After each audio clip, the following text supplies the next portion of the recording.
The Galactic Council's emergency session had lasted 37 hours. Representatives from 12 major civilizations sat in their crystalline chambers, their various appendages trembling with what humans might have called anxiety.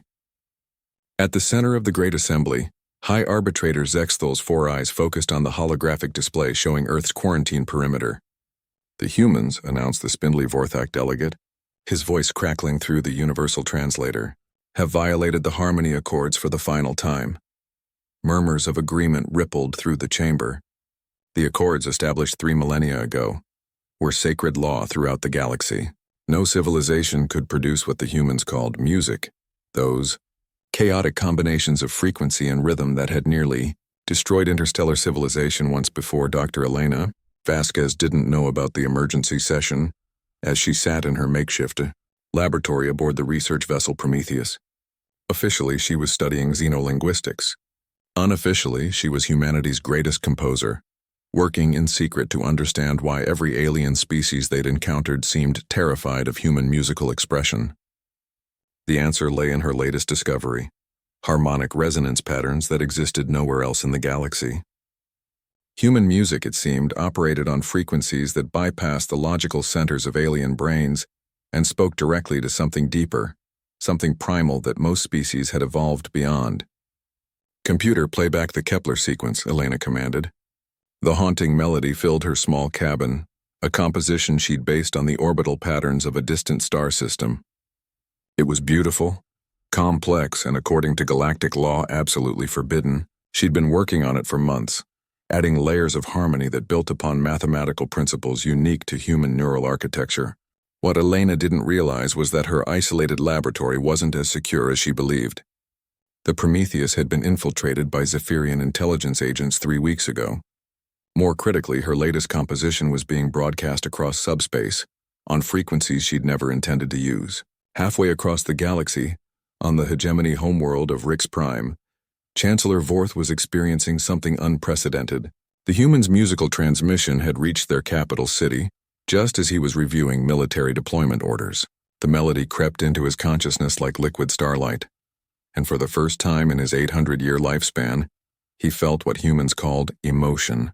The effect was immediate and devastating.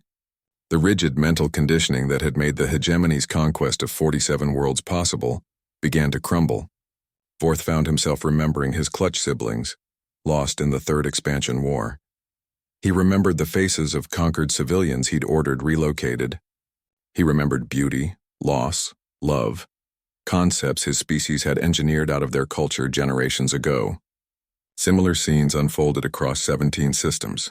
The Mechanist Collective, whose cybernetic citizens had replaced their organic brains centuries ago, began experiencing cascade failures as Elena's music triggered dormant neural pathways in their biological backup systems.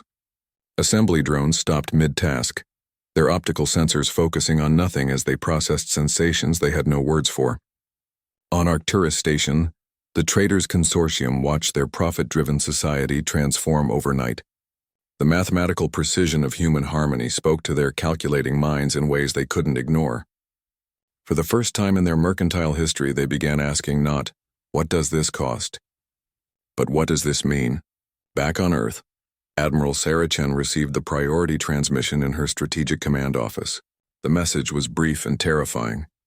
"Human music has been broadcast to multiple systems. Galactic fleet mobilizing. Estimated arrival 72 hours. Recommend immediate surrender." But Elena had heard something else in the data streams, responses from across the galaxy. Not threats or demands for silence, but something extraordinary: harmony. The alien civilizations weren't just listening to her music.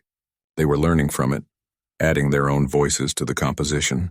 The Christine singers, whose race communicated through pure resonance, had taken Elena's basic melody and transformed it into something transcendent. The hegemony's former war chants became counterpoint to human rhythm.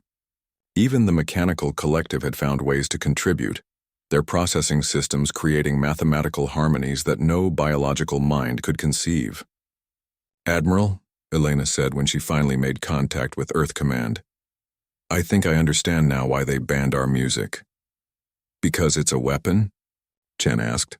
"No," Elena replied.